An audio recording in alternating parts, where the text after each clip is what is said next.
प्रभु, स्तुति हो पिता। Thank you Jesus, thank you master, thank you Jesus, thank you daddy, thank you daddy. Hallelujah, स्तुति हो प्रभु। देखो, चेक कर लो। Thank you Jesus. Facebook check कर रहे हैं? Perfect perfect, right. यूट्यूब भी चेक कर लीजिए पर। Thank you Jesus, thank you master, thank you master, thank you lord. Okay okay, perfect perfect. Okay दोस्तों, आप सभी का प्रभु यीशु मसीह के नाम में फिर एक और बार एपिसोड नंबर 16 पे हम स्वागत करते हैं। और मैं समझता हूं कि परमेश्वर ने मुझको और आपको एक और मौका, अवसर, दिन ये दिया है जहां पे हम परमेश्वर के वचनों को सीख सकते हैं, जान सकते हैं, समझ सकते हैं। मुझे बेहद खुशी है कि देखते देखते हम 15 एपिसोड खत्म कर चुके हैं, आज का 16वां एपिसोड। और साथ ही साथ ये जो प्रोग्राम है जिसको कहते हैं पूछो जो भी पूछना है, बाइबल में से सवाल होगा आपका, जवाब होगा डैनियल राज का, जी हाँ मेरा। और मुझे आप लोगों की तरफ से बहुत बहुत उम्दा, अद्भुत रिस्पॉन्स परमेश्वर दिला रहा है। और मैं समझता हूं कि मसीह की देह, यूनिवर्सल बॉडी मसीह की देह उन्नति पा रही है, परमेश्वर का काम हो रहा है, और इसके लिए मुझे बेहद खुशी है ना। कुछ चीज़ें हैं जो मैं समझता हूं कि हम जल्दी से कर लेते हैं, और फिर उसके बाद में जो प्रश्न पूछने का सिलसिला है उसको शुरू करेंगे। सबसे पहले आपको कुछ बातों का ध्यान रखना है। पॉइंट नंबर 1, अपने प्रश्नों को स्पष्ट कर लिया। अपने प्रश्नों को स्पष्ट कर लें या लिख कर रखें पूछने से पहले। ये उम्मीद करता हूं कि आपने कर लिया होगा आज के लिए, कल के लिए भी वैसे ही करना है। दूसरा, प्रश्न पूछने से पहले आप अपना जो आसपास का माहौल है शांति बनाए रखें। ये जो प्रोग्राम जो टेलीकास्ट अभी हो रहा है, लाइव एयर जिसको कहते हैं, उसको आप दूसरे किसी फोन या टैब लैपटॉप पे आप चालू रखते हैं और उसकी आवाज आती रहती है, ऐसा नहीं करना है। उसको टोटल बंद करके कॉल करना है, ठीक है ना। तीसरा, प्रश्न पूछने के बाद शांतिपूर्वक आपको जवाब सुनना है। और ये रहा बॉक्स जिसको कहते हैं आपके संतुष्टि अनुसार जवाब नहीं मिलेगा। इसका मतलब आप अगर मुझे प्रश्न पूछते हैं और आपके मन में पहले से कोई उत्तर है और उसमें अगर फिट नहीं बैठता है, जिसको कहते हैं बॉक्स में फिट नहीं बैठता है, तो फिर आप कहोगे कि अरे सर आपका उत्तर ठीक नहीं है, आपका कॉन्टेक्स्ट ठीक नहीं है, ये सारी चीज़ें दिक्कत हो जाएगी। तो आपका टोटल ब्लैंक होना है। प्रश्न पूछने के बाद मैं जो उत्तर देता हूँ बाइबल से दूंगा, ये बात तो तय है। कॉन्टेक्स्ट को स्टडी करता हूँ, हिस्ट्री को स्टडी करता हूँ, ट्रांसलेशंस को स्टडी करता हूँ, ओरिजिनल मैन्युस्क्रिप्ट है, हिब्रू, ग्रीक, सभी बातों को पढ़कर, बैठकर, जांचकर आपके पास आता हूँ, ठीक है ना। तो उसका आप लोगों को ध्यान रखना है जी। जिस नंबर पे आपको कॉल करना है, लोकल ये नंबर है 9982335777, और इंटरनेशनल कॉल्स या तो डायरेक्ट कॉल करें या व्हाट्सएप कॉल करें 8104385075 जी। तो मैं समझता हूं कि कॉल लेने का सिलसिला, ओह सॉरी काम गया नंबर ये वाला, तो यहां पे फिलहाल रखता हूं। और आपके प्रश्नों का जो उत्तर देने का सिलसिला है, पूछो जो भी पूछना है, इसको शुरू करेंगे एक प्रार्थना के साथ। सृष्टिकर्ता पिता, तेरा दास डैनियल राज इस वक्त में तेरे उपस्थिति में आता है प्रभु, जो तूने दे रखी है। विनती करते हैं कि जितने लोग अभी जुड़ रहे हैं, जुड़ चुके हैं, जुड़ने पर हैं, उन सभी को प्रभु जी आप अपने नियंत्रण में लीजिए। और प्रार्थना करते हैं कि पिता परमेश्वर आपका महिमा हो, और प्रभु लोग एजुकेट हों खरी शिक्षा के साथ, सही बातों के साथ, और परमेश्वर जैसे आपका वचन है वैसे ही लोगों को पेश किया जा सके, ऐसी अनुग्रह तेरा सेवक डैनियल राज मांगता है। सब चीजें आपके नियंत्रण में हो। लूसीफर की जितनी योजनाएं उसे हम कैंसिल करते हैं, रद्द करते हैं, और कहते हैं पवित्र आत्मा आप चलाइए। यीशु के नाम से प्रार्थना मांगते हैं, आमीन जी। सबसे पहला कॉल जी, अपना प्रश्न पूछिए जी, अपना प्रश्न पूछिए सर। हेलो जी। हाँ जी जी जी एक हाँ डैनियल पासे साहब बोल रहे हैं जी। हाँ जी, तो मुझे मेरा जो क्वेश्चन था वो एक्चुअली उत्पत्ति से था जी। जैसे कि उत्पत्ति अध्याय 7 और वचन 20 में लिखा है कि जल तो 15 हाथ ऊपर चढ़ गया, वो पहाड़ भी डूब गया। तो मैं रिसेंटली अभी एक वीडियो देख रहा था, उस वीडियो में मतलब किसी एक अविश्वासी व्यक्ति का था। जी तो उन्होंने ये जो नोआ की जो आर्क है और इतनी बातें इनका चैलेंज किया है कि मतलब ये ऐसा पॉसिबल नहीं हो सकता, क्योंकि ये लोग बोलते हैं कि अगर एशिया में था जब इनकी बात चल रही, मान लो वो अरब साइड कहीं रहते होंगे, जी तो फिर सारे प्राणी मान लो वहां से अरारात पर्वत जो कि अभी एशिया में ही है, जी जहां से वो पहाड़ में जहां जहाज रुका था, तो सारे प्राणी मतलब फिर उत्तरी अमेरिका कैसे पहुंच गए, और ऐसी ऐसे ऐसे कुछ क्वेश्चंस थे। तो मतलब इसके बारे में बाइबल क्या कहती है? हम जानते हैं कि हम विश्वासी लोग हैं, पर फिर भी कोई ऐसे अपने पास कोई ऐसे तर्क हो सकते हैं कि हम किस तरह से इन्हें जवाब दे सकें। जी जी बहुत अच्छा। लेकिन आप क्या जानना चाहते कि बाकी सब जगह पे क्या पहुंच गया, जानवर या हाँ इंसान? जी, हाँ जानवर मतलब सारे पृथ्वी पे फैल गए, तो उनका मतलब था कि how they cross the distance from that one okay okay okay continent to other continent. Okay okay okay, line में बने रहें। और आपका जी, नाम बताइए। जेरल जेरल जेरल। जहरल। यस। Okay thank you. और आप कहाँ से हैं जहरल जी? एमपी से। अच्छा मध्य प्रदेश, ओके। तो जितने दर्शक अभी देख रहे हैं, जहरल साहब का ये प्रश्न है। जहरल साहब जो है वो मध्य प्रदेश से हैं और इनका कहना है कि कोई यूट्यूब के ऊपर अविश्वासी इस मुद्दे को उठाता है कि नूह के टाइम जो जहाज रुका था पहाड़ के ऊपर, और वहां से बाकी सारी दुनिया में ये जानवर, पक्षी या जो भी है, ये कैसे फैल गए, इस मुद्दे को उन्होंने, अविश्वासी व्यक्ति ने यूट्यूब पे उठाया। और भाई ने जो है वो यूट्यूब देखा और इनको लगा कि ये जो प्रोग्राम है पूछो जो भी पूछना है, उन्होंने कॉल किया और ये प्रश्न मेरे सामने रखा, जिसका मैं उत्तर अभी आप लोगों के बीच में देना चाहता हूँ। मुझे लगता है कि 575 लोग हैं फेसबुक और यूट्यूब पे। मैं फेसबुक पे लाइव इसलिए वापस आ गया हूँ क्योंकि बहुत लोगों ने कहा कि हमको यूट्यूब चलाना नहीं आता, यूट्यूब पे कैसे ढूंढे नहीं पता चलता, जिसके चलते मैं नहीं चाह रहा था कि किसी प्रकार का उनको दिक्कत हो, इसके वजह से मैं वहाँ पे। लेकिन यूट्यूब पर जिसको कहते हैं ना ऑफिशियली, यूट्यूब के ऊपर ये प्रोग्राम आप लोगों के लिए चलता रहेगा, ठीक है ना? ना जरल साहब, आप भी जानते हैं कि बाइबल मनुष्य के हिसाब से नहीं लिखी है। बाइबल के अंदर बहुत सारी ऐसी घटनाएं हैं जिसका रिकॉर्ड बाइबल नहीं करती है। मूसा को जितना कहा उतना मूसा ने लिखा, क्योंकि हम सभी जानते हैं कि उत्पत्ति की किताब से लेकर व्यवस्था विवरण, फ्रॉम जेनेसिस टू डिटोनॉमी, ये 5 किताबें जिसको तोरा कहते हैं यहूदियों की भाषा में, ये 5 किताबें मूसा ने, परमेश्वर ने जितनी लिखाई उतनी लिखी है। दूसरा ये हो गया एक। दूसरा, अगर इनका कहना है, खैर इनकी बातों को तो हम तवज्जो देते भी नहीं है, और ये होते कौन है, इनकी औकात क्या है परमेश्वर से सवाल करने की, ये मुंबई की भाषा में मैं उन लोगों को कहना चाहता हूं कि बाइबल के अगेंस्ट में किसी भी प्रकार का मुद्दा उठाकर वीडियो बनाना बंद करो। और अगर आप बनाते भी हो तो हम जो ट्रू क्राइस्ट फॉलोवर्स है, जो वचन को जानते हैं, उन पर तुम्हारा किसी प्रकार का वीडियो असर नहीं करेगा। और इसकी इंफॉर्मेशन, मसीह मंथन, साथ ही साथ ये प्रोग्राम, और ऐसे करते हुए कई क्षेत्रों से हम जो है मसीह की देह को एजुकेट करते रहेंगे। सब ठीक है, ये करते रहेंगे। साथ ही साथ इनकी तो औकात नहीं है, ये बात मैंने क्लियर कर दिया ना। इनके कहने से कोई मुद्दे को उठाकर अगर ये बीच में रखते हैं तो मैंने कह दिया कि इनकी किसी भी प्रकार की थ्योरी, किसी भी प्रकार का प्रश्न को जवाब देना हम मसीह लोगों के लिए मैं ज़रूरी नहीं मानता, कम से कम मैं ज़रूरी नहीं मानता, क्योंकि परमेश्वर कुछ भी कर सकता है, लिखा नहीं है, यह बात बिल्कुल सही है। अब वो कैसे पहुंचे, परमेश्वर क्या नहीं कर सकता है? परमेश्वर हर चीज कर सकता है।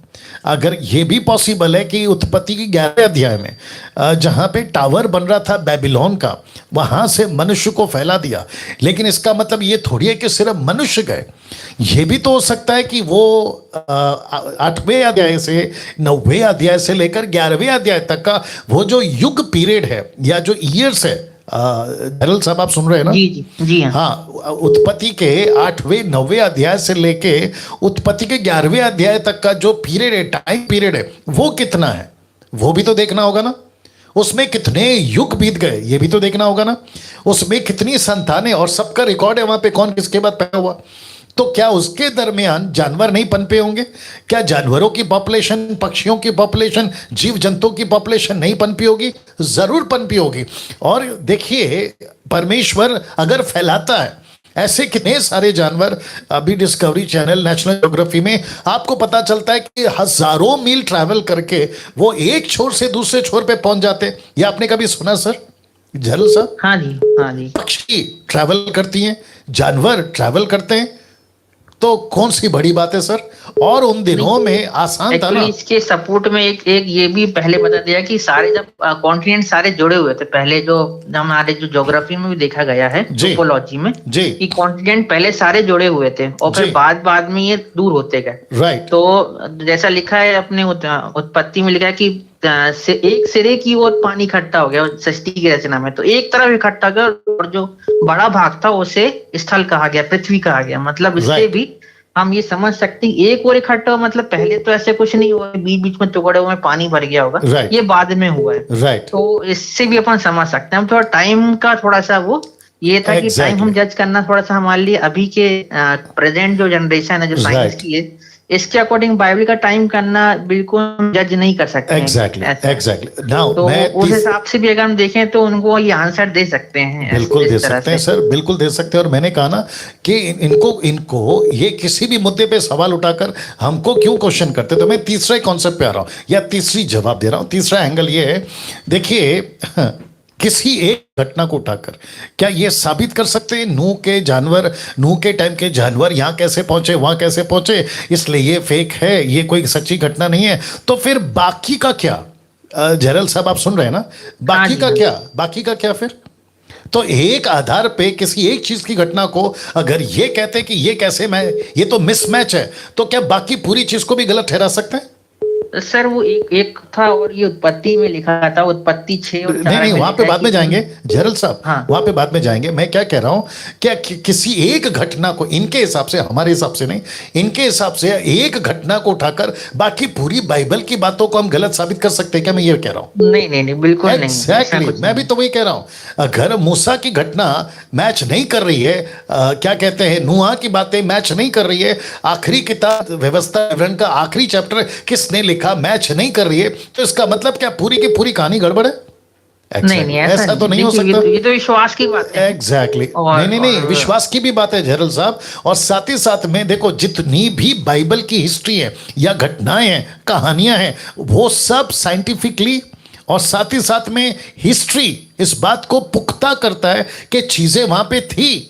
यीशु की खबर आज भी है, यीशु की जितनी भी बातें घटी है हिस्ट्री में, एक एक चीज आज भी है। मूसा की बातों को ले ले, आज भी है। तो ये सारी चीजों को कैसे कह सकते हैं? इसको कहते हैं ना कि राई का पहाड़ बनाना। जी हाँ जी। हाँ, अब आप बोलिए क्या बोल रहे थे? वो जो एक वो 6 दिन वाला था, तो ये बोलते हैं कि 6 दिन में ये सृष्टि की रचना, मतलब वो 6 दिन जो जैसे हम 5000 वर्ष बोलते हैं, कई लोग बोलते हैं 5000 वर्ष पुरानी है बाइबल जैसी घटना है।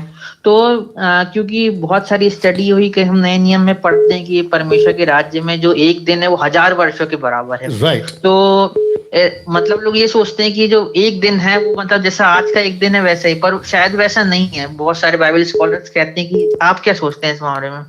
किसके बारे में? दिन ऐसा है कि जैसा आज हमारा एक दिन है। ओके, तो पतरस का जो स्टेटमेंट है आप उसकी बात कर रहे हैं ना? हाँ जी हाँ, सृष्टि की तो रचना, क्योंकि चंद्रमा और सूरज बनने से पहले भी दिन रात हुए हैं उत्पत्ति के अकॉर्डिंग, ऐसा।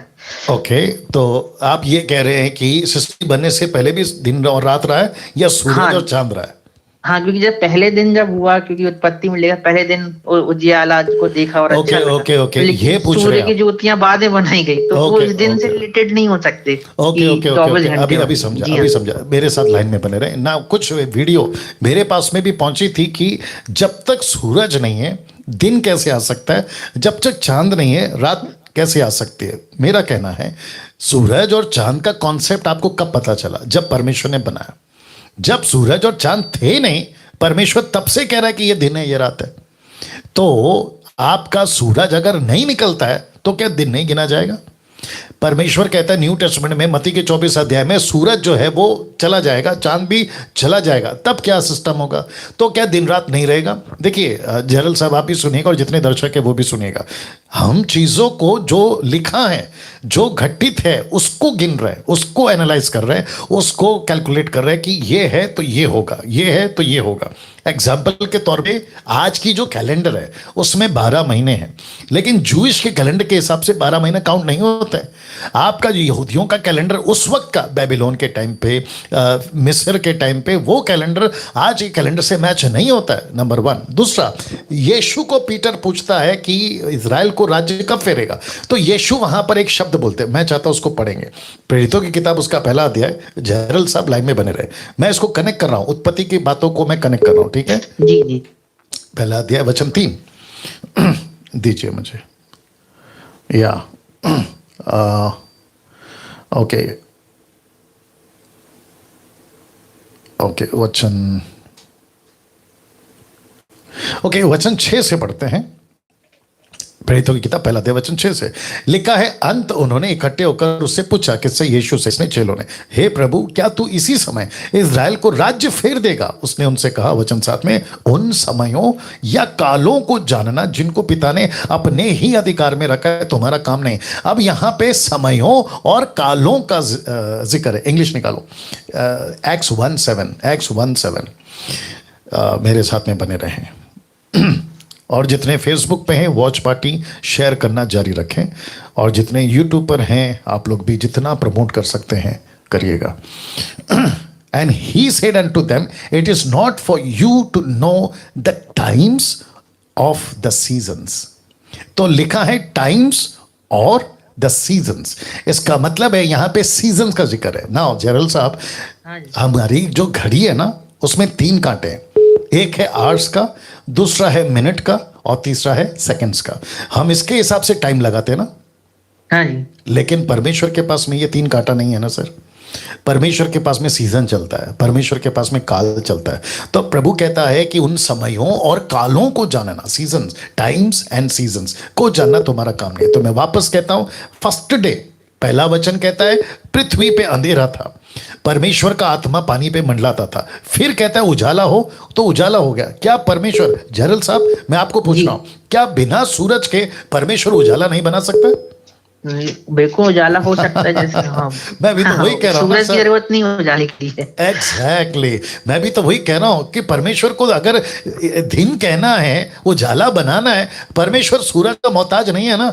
एक वीडियो देखा था जरल साहब, आशाराम बापू का, आशाराम के बापू के कोई मीटिंग थी, उसमें एक बंदा, मूर्ख टाइप का बंदा वहां पे जाता है, कहता है कि देखो इनकी बाइबल के अंदर, ऐसे अपमान करते हुए, इनकी बाइबल के अंदर लिखा है कि परमेश्वर ने पहले दिन का उजाला हो, फिर चौथे अध्याय में सूरज को बनाया, माफ करें चौथे दिन में सूरज को बनाया। तो मतलब बिना सूरज के उजाला कैसे आ सकता है? अब उस मूर्ख को कौन समझाए, क्योंकि उसने जितना पढ़ा वो उतना ही जान पाता है। परमेश्वर बिना सूरज और बिना चांद के दिन और रात बना सकता है। यस जरल साहब।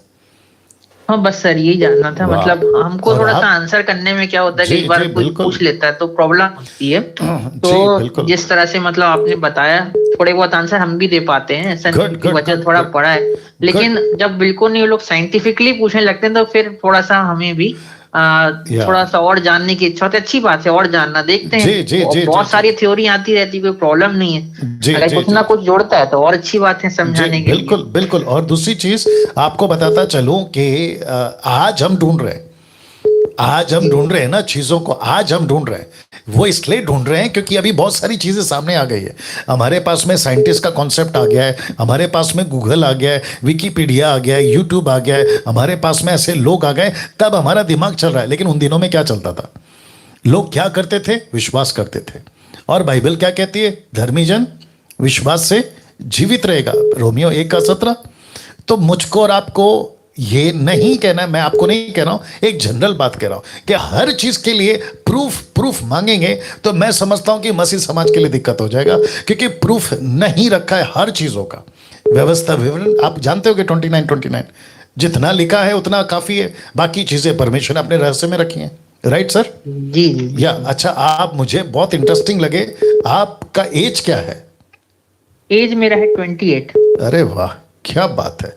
और इस एज में आपका जो बातों से पता चलता है कि आप बहुत ज्यादा, मतलब है ना, जानकार व्यक्ति हैं, बाइबल हो या बाकी बातें हो। मैं चाहता हूं कि आप मुझे व्यक्तिगत कॉल करें। ओके जी जी जी, या गॉड ब्लेस यू, धन्यवाद। God bless you, God bless. वाह जी, नेक्स्ट कॉल जी, अपना प्रश्न पूछिए सर। Okay, next call. जी, अपना प्रश्न पूछिए सर, वॉइस चेक कर लो। जय मसीह सर। जी जय मसीह। सर मेरा प्रश्न है। हाँ, आपका आ, फोन नजदीक रखिए, आपका फोन नजदीक रखिए। जी सर। जी मेरा प्रश्न है यूहन्ना 16 अध्याय का 12 वचन सर। जी वहाँ लिखा हुआ है सर कि मुझे तुमसे और भी बहुत सी बातें कहनी है, जी। परंतु परंतु तुम अभी उन्हें सहन नहीं कर सकते। परंतु जब वह सत्य का अर्थात सत्य का आत्मा आएगा तो वह तुम्हें सब सत्य का मार्ग बताएगा। जी। तो सर मेरा प्रश्न ये है कि सर ये कौन सी आत्माओं के बारे में प्रभु यीशु मसीह अपने चेलों से बात कर रहा है, कि वो खुद के लिए बोल रहा है या पवित्र आत्मा के बारे में बोल रहा है? आपका जो शब्द है ना सर, उसको ठीक करो। आपने अभी क्या कहा? आत्माओं, आत्माओं का जिक्र नहीं है ना सर वहां पे? जी आत्मा है सर, आत्मा है। तो फिर आत्मा बोलिए ना सर, आत्माओं क्यों बोल रहे हो आप? जी सर, सॉरी सर। हाँ, तो देखिए शब्द बहुत इंपॉर्टेंट है ना, क्योंकि आपको कम से कम 1000 लोग भी सुन रहे हैं, तो आप जो पढ़ते हो ना तो उसको ठीक से पढ़ना है, ठीक है ना। यहाँ पे यीशु मसीह ने पवित्र आत्मा की बात करी है, ना कि खुद की। तो यीशु मसीह बहुत सारी बातें बता रहे थे, तो बताते बताते उन्होंने कहा कि ओके एक काम करते हैं, जब पवित्र आत्मा आएगा तो तुम्हें बहुत सारी बातें बताएगा, जिसको अगर मैं अभी बताऊं तो शायद तुम नहीं समझोगे। और ये ऑब्वियस है, और ये बात सिर्फ चेलों तक सीमित नहीं है। जितने भी दर्शक देख रहे हैं 1100 के आसपास, मैं आपको बताता चलूं कि ये जो स्टेटमेंट अभी भाई ने बोला, कौन सा रेफरेंस बताया उन्होंने? यूहन्ना के किताब 16 का 12। यीशु मसीह ने वो सिर्फ चेलों तक सीमित नहीं रखी, वो बात रखी है आपका और मुझ तक। कैसे? प्रूफ देता हूं। लूका 12:12 निकालो, लूका 12:12, ठीक है ना। जितने दर्शक देख रहे हैं, और भाई साहब आप भी सुनिएगा, ठीक है ना। ये जो यीशु ने जवाब दिया, ये सिर्फ चेलों तक सीमित नहीं रखा।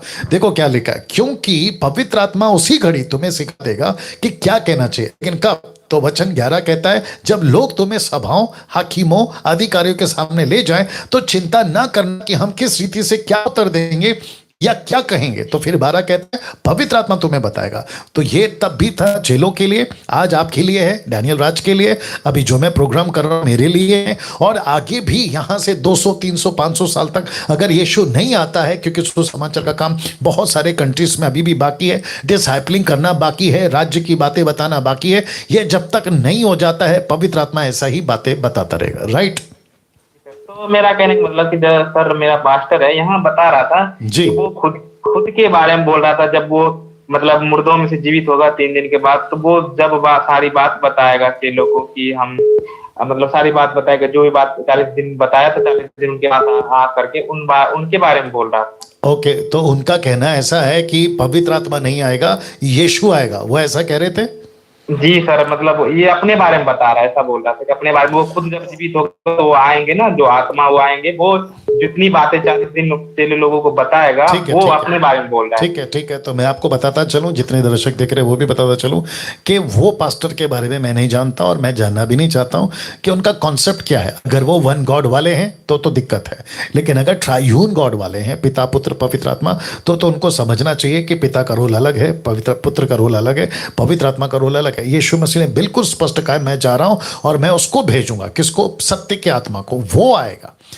तो क्योंकि तीनों एक ही हैं, पिता पुत्र पवित्र आत्मा, पर्सनैलिटी में, व्यक्तित्व में, शैली में तीनों अलग हैं, लेकिन एक ही कहा जाता है। उदाहरण के तौर पे अगर एक परिवार है तो उसको क्या कहेंगे? एक परिवार। लेकिन प्रश्न उठता है कि एक परिवार में मेंबर्स कितने हैं, फिर वो दूसरा प्रश्न हो जाएगा। तो एक ही परिवार में 4 5 10 मेंबर्स हैं, लेकिन क्या कहते हैं? एक परिवार। वैसे क्या कहते हैं? 3 परमेश्वर को, एक परमेश्वर, लेकिन पर्सनैलिटी कितनी है? 3 है, पिता पुत्र पवित्र आत्मा। तो वो पास्टर अगर वन गॉड वाला है तो गड़बड़ है। Right sir? जी सर।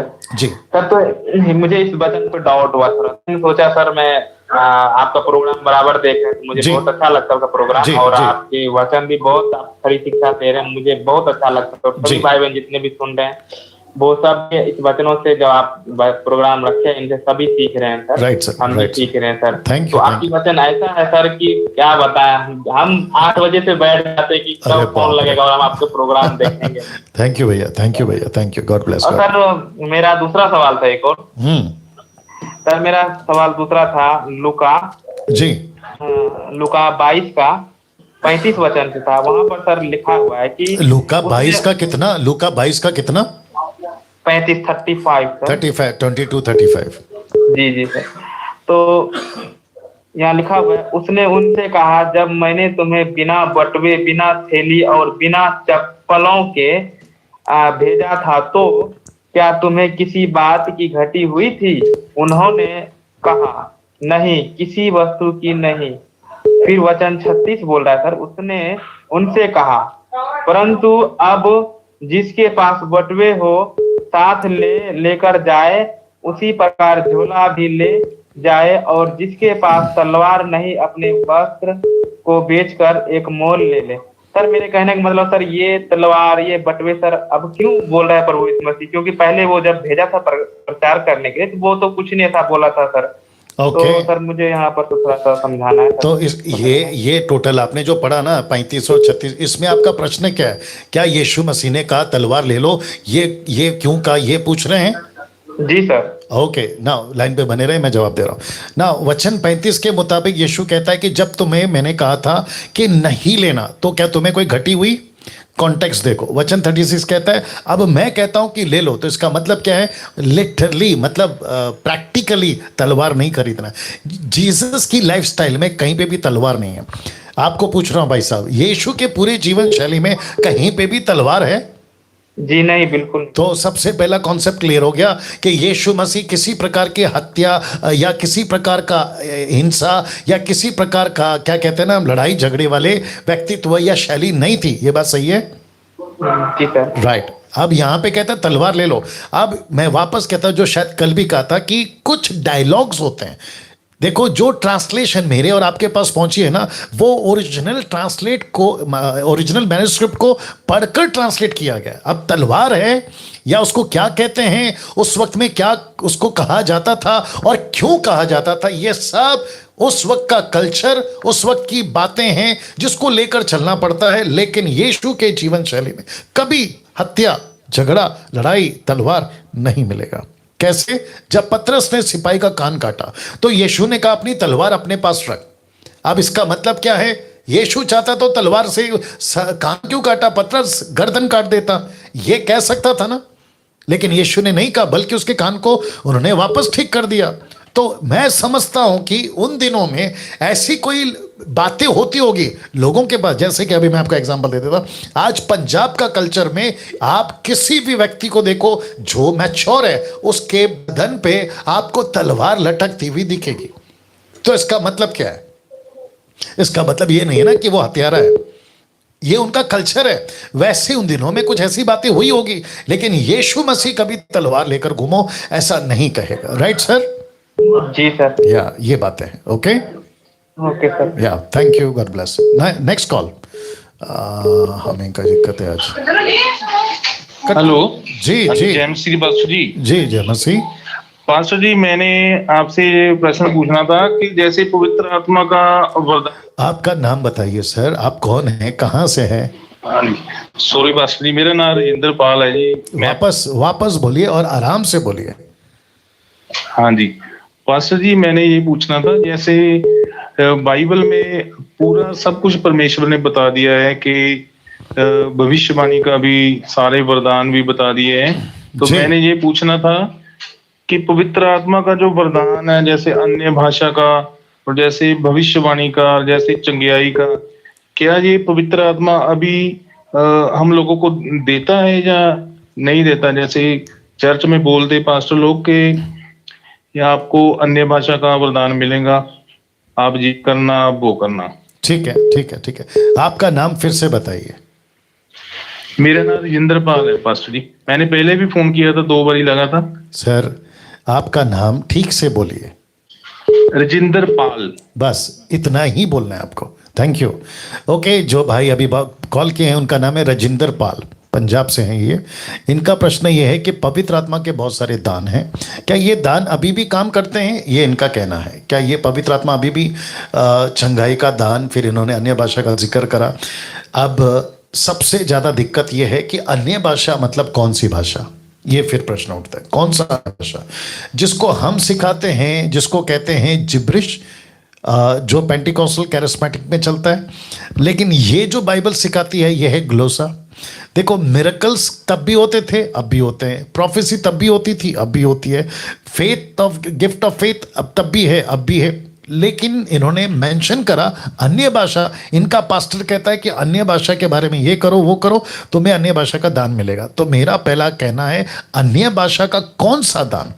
आप जिस अन्य भाषा को 200 साल से, जब से अजूजा स्ट्रीट अमेरिका के लॉस एंजलिस में विलियम सीमोर जब से उसने ये मूवमेंट स्टार्ट किया, तब से एक ऐसी अन्य भाषा का टैग या नाम लेकर टोटल मसीह के 90% सिस्टम ये बन गया है कि ये एक ऐसी भाषा है जो ऊपर से आती है। ये एक ऐसी भाषा है जिसको कहते हैं स्वर्गीय भाषा। ये ऐसी भाषा है जिसको शैतान नहीं समझता। इसको 10 घंटा बात करो, 8 घंटा, 2 घंटा, आपकी आत्मिक उन्नति होगी। आप ऐसा करोगे, वैसे करोगे, आप ये बन जाओगे, वो बन जाओगे। ये टोटल गलत है, गलत है, गलत है। क्यों? क्योंकि भाई साहब आप लाइन में बने रहेंगे, ठीक है ना? हाँ जी, हाँ ना, पतरस ने जब बात किया था, बहुत ध्यान से सुनेगा, पतरस ने जब बात किया था पेंतिकोस के दिन, वो सिंगुलर नहीं था, वो प्लूरल था। उसने एक भाषा में बात नहीं की, और सिर्फ पतरस ने बात नहीं करी, 120 लोगों ने बातें करी। और जो वहां लोग इकट्ठे थे वो कम से कम 17 नेशन से, अलग अलग जगह से, जो जूविश थे, यहूदी थे, वो इकट्ठा हुए थे। और जब पतरस बात कर रहा था, वो उनकी मातृभाषा, निकालिए पहला पतरस, प्रेरितों की किताब 2 अध्याय वचन 7 से दीजिएगा। प्रेरितों की किताब 2 अध्याय वचन 7 से, क्योंकि ये टॉपिक बहुत इंटरेस्टिंग है और मैं इसके ऊपर बहुत वीडियो बनाता हूं और भविष्य में बनाता रहूंगा। लिखा है, वे सब चकित और अचंभित होकर कहने लगे, देखो ये जो बोल रहे हैं, क्या ये सब गलीली नहीं है? मतलब यूनानी, ग्रीक भाषा वाले। वचन 8, तो फिर क्यों हम में से हर एक अपनी अपनी, प्लूरल बहुवचन, अपनी अपनी, मतलब एक भाषा नहीं थी, अपनी अपनी जन्मभूमि की भाषा सुनता है। तो अपनी अपनी भाषा सुनता है। और लिखा है कि पृथ्वी के कई जगहों पर, फिर है पार्थी है, मेदी है, एलामी है, मसोपोटिया है, यहूदिया, कप्पादोकिया, पिंतुस, आसिया, फुग्रिया, पफलिया, मिस्र, लीबिया, कुरेन के आसपास के रहने वाले रोमी प्रवासी, यहूदी मत धारण करने वाले, क्रेती, अरबी, ये सारे के सारे, लिखा है अपनी अपनी भाषा। कम से कम आपको 11 तक पढ़ने पर आपको यह पता चल जाएगा। तो मैं पूछना चाहता हूं, जो भाई ने कॉल किया उनसे पूछना चाहता हूं, उनके पास्टर से पूछना चाहता हूं, यहां पे जितने भी 1100-1200 लोग अभी देख रहे हैं, उन सभी को पूछना चाहता हूं कि यह प्लूरल दान है या सिंगुलर? इसको समझो पहले, ये प्लूरल है, सिंगुलर नहीं है। इसका मतलब है कि जो भाषा है, यह भाषा नहीं, भाषाएं। मरकुस की किताब उसका 16 का 17 निकालिएगा जल्दी से। लिखा है कि यीशु ने कहा, जो मुझ पर विश्वास करेगा वो भाषाओं में बात करेगा, नॉट सिंगुलर, प्लूरल।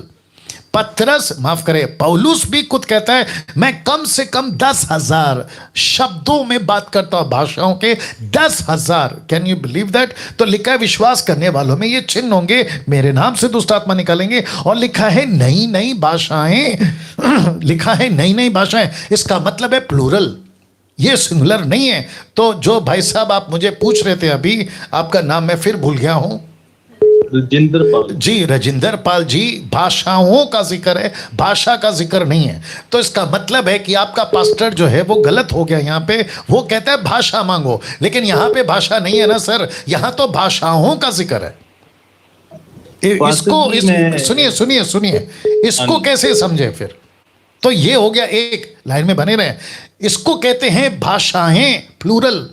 अब प्रश्न उठता है कि पवित्र आत्मा ने कौन सा दान दिया था? उसको कहते हैं ग्लोसा 1100। लेकिन जिसका जिक्र अभी 200 साल से चल रहा है वो है जिब्रिश, जिसको कहते हैं जंगली भाषा।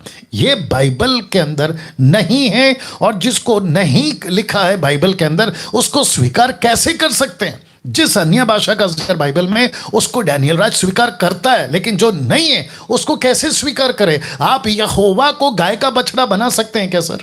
आपको पूछ रहा हूं, आप यहोवा को गाय का बछड़ा बना सकते हैं? नहीं, बिल्कुल नहीं। तो फिर यही तो चल रहा है आजकल। तो ये क्या कर रहे हैं? वचन को ट्विस्ट कर रहे हैं, और किसी ने इनके दिमाग में डाल दिया कि भाई आप ऐसी भाषा में बात करो तो आपको कुछ सुपर नेचुरल फीलिंग आएगी, सुपर नेचुरल कुछ आपके साथ होगा। तो इसको कहते हैं फीलिंग्स, और ये फीलिंग्स का कीड़ा, मैं रिपीट करता हूं, फीलिंग्स का कीड़ा आज मसीह जगत में बहुत काम कर रहा है। मेरी भाषा को बर्दाश्त करो, क्योंकि मैं यहां पे इसलिए गुस्से में हूं क्योंकि जो चीज परमेश्वर ने नहीं लिखी उसको जबरदस्ती थोप रहे हैं। आपको यह भी बताता चलो भाई साहब, जो आप मेरे साथ लाइन पे बने हैं, बहुत सारे यूथ, लड़का लड़की घंटों प्रार्थना करते हैं, जब उनको नहीं मिलता ये जबरदस्ती वाला दान तो निराश होते हैं, यहां तक कि प्रभु को छोड़ देते हैं। तो इनकी मूर्खता देखिए, वो भी छोड़ी, जिसको मिल गया उनका खुद का जीवन कैसा है। कहते मैं 2 घंटा अन्य भाषा में बात किया, लेकिन बाकी क्या कर रहा है? सलमान खान, शाहरुख खान के गाने सुन रहा है, पॉर्न वीडियोस देख रहा है, उल्टे सीधे चक्कर है, girlfriend boyfriend, extra marital affair, फिर ये सब क्या है? तो कहते हैं ना, पेड़ की पहचान उसके फल से होती है। जी बोलिए, क्या बोल रहे हैं आप? हाँ जी पास्टर जी, जैसे मैंने बोल रहा था कि जैसे पुराने समय में तो बाइबल नहीं थी तो अन्य भाषा पवित्र आत्मा देता था।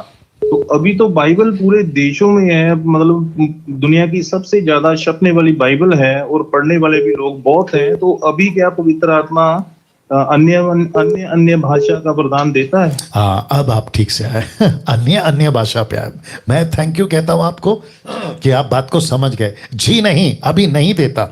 1 कुरिन्थियों उसका 13 अध्याय वचन 9। यही बात पास्टर जी। यस, अभी नहीं देता। अभी इतना ज्यादा सभी चर्च में, पंजाब में, जितना भी मैंने आज तक देखा है पास्टर जी, कोई भी अन्य भाषा के बिना बात नहीं करता। प्रार्थना करता है तो सभी वो अन्य भाषा में, पता नहीं वो समझ नहीं आती, लेकिन वो तो लिखा हुआ है ना कि पौलुस ने कि उसका अनुवाद नहीं कर सकते तो आप चुप रहना है, आपने बोलना नहीं है। जी, बिल्कुल सही कहा आपने। तो पहली बात तो ये क्लियर हो गया सर कि अन्य भाषा का दान, अभी इतनी भाषाएं आ गई है, आजकल बहुत सारा डेवलपमेंट हो गया है, टेक्नोलॉजी डेवलप हो गई है, सबके पास में अपना अपना स्मार्टफोन्स है, सबके पास में विकीपीडिया है, सारे एजुकेशंस के साधन है आज हमारे पास में, हाईली टेक के इक्विपमेंट्स है, बहुत कुछ नॉलेज बढ़ गया।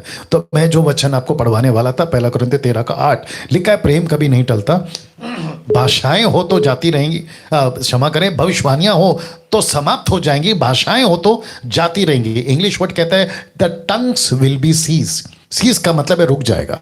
तो इसका मतलब है कि पवित्र आत्मा तभी देता था सर, जिसको फ्रेंच नहीं आती थी उसको फ्रेंच देता था, जिसको डच नहीं आती थी, इंग्लिश नहीं आती थी, या भारत की जितनी भी लैंग्वेजेस है नहीं आती थी। जैसे थॉमा, जब वो पहली सदी के 52 साल में आया, 1st सेंचुरी के 52 ईयर्स में जब वो आया, तो उसको मलयाली नहीं आती थी सर, क्योंकि वो केरला में लैंड हुआ, उसको मलयाली नहीं आती थी। फिर वो मैड्रास गया, तमिल नहीं आती थी, तो मलयाली कैसे बात किया, तमिल कैसे बात किया, ये सब पवित्र आत्मा ने उन दिनों में उसकी मदद की, लेकिन अभी नहीं आता सर। जी हाँ जी पास्टर जी, यही मैंने पूछना था। और जैसे भविष्यवाणी का जैसे वरदान था, तो वो भी बाइबल में पूरा लिखा हुआ है कि क्या क्या होना है, क्या क्या पीछे बीत गया। जैसे प्रभु यीशु मसीह का जो भविष्यवाणियां हुई थी, उन्होंने आना है, तो ऐसे प्रकाशित तो वाक्य में भी जो भविष्यवाणियां है कि ऐसे ऐसे दिन आएंगे, मतलब कि ये आजकल पास्टर लोग बताते हैं कि आपका वीजा लगने वाला है, आपको ये मिलने वाला है, ये क्या मतलब कि परमेश्वर की तरफ से तो ये हो नहीं सकता कि ये भविष्यवाणी पवित्र आत्मा की।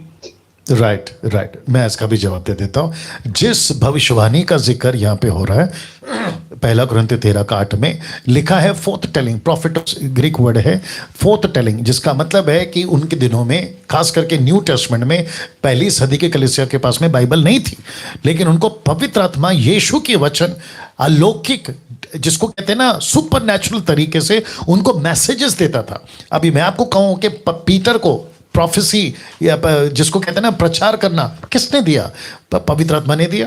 पौलुस को कई प्रकार की मिनिस्ट्री है, 5-fold मिनिस्ट्री, 9 प्रकार का दान है, पवित्र आत्मा का काम ऐसा है, किसने बताया? पवित्र आत्मा ने। कब की बात है? भविष्य की बात है। लेकिन जब, बहुत ध्यान से सुनना, लेकिन जब टोटल स्क्रिप्चर्स, पत्रियां लिख चुका, जैसे मूसा ने 5 लिख दिया, उसके बाद मूसा खत्म, उसके बाद जरूरत नहीं पड़ी, क्योंकि जितनी जरूरत थी मूसा के द्वारा दे दी, वैसे ही पौलुस के द्वारा जितनी जरूरत थी कलीसिया को सब दे दी।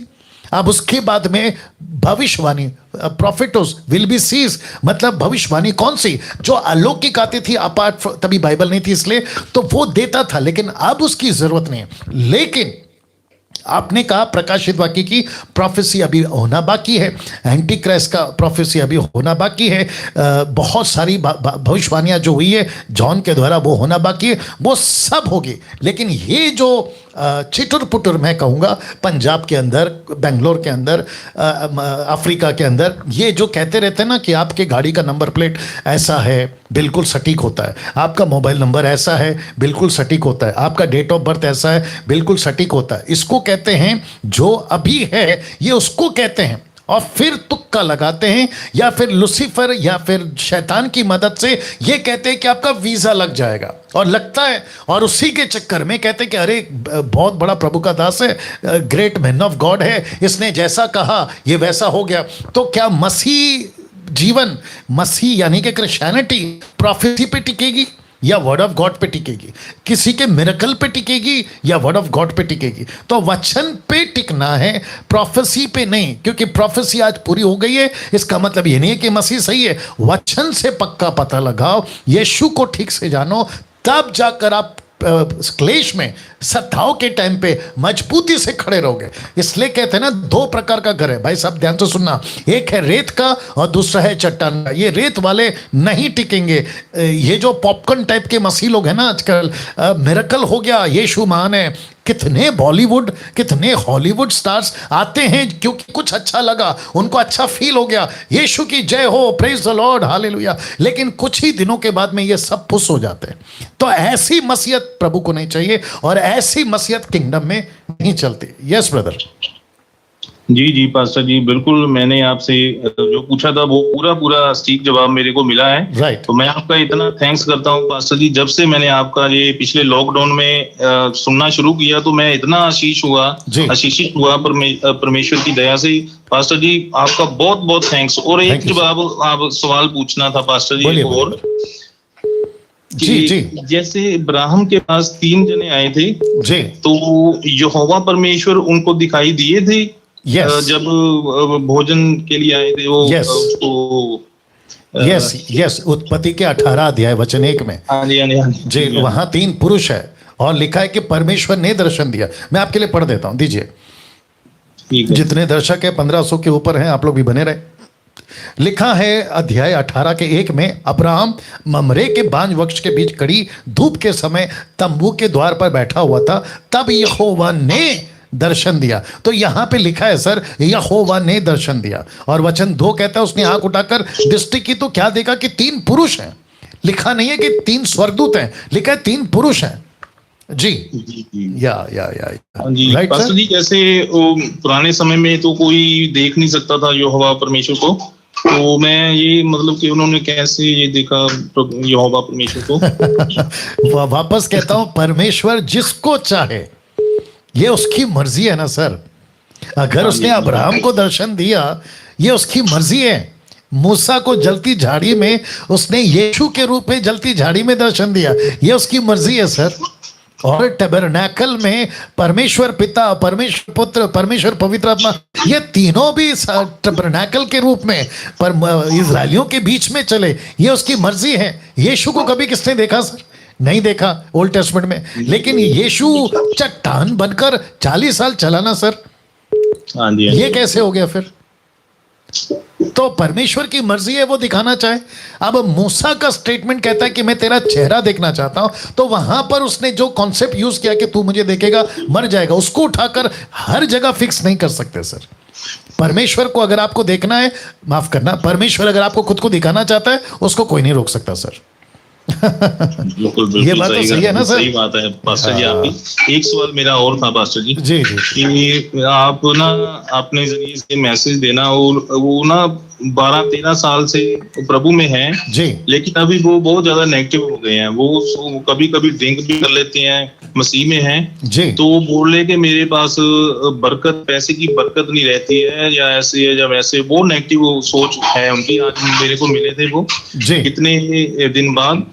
तो मैं आपको बोलना चाहता हूँ कि आप उनको कोई मैसेज दीजिए कि मतलब कि ऐसा नहीं होता कि प्रभु में अगर ये दिन ऐसे आते हैं तो बिल्कुल नेगेटिव थोड़ी हो जाना होता।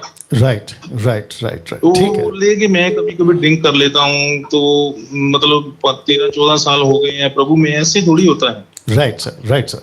ना मेरे साथ लाइन में बने रहें, और मैं आपको बता दूं कि मैं इसका जवाब थोड़ा अलग तरीके से दूंगा। आप इसको कैसे डाइजेस्ट करोगे मुझे नहीं पता।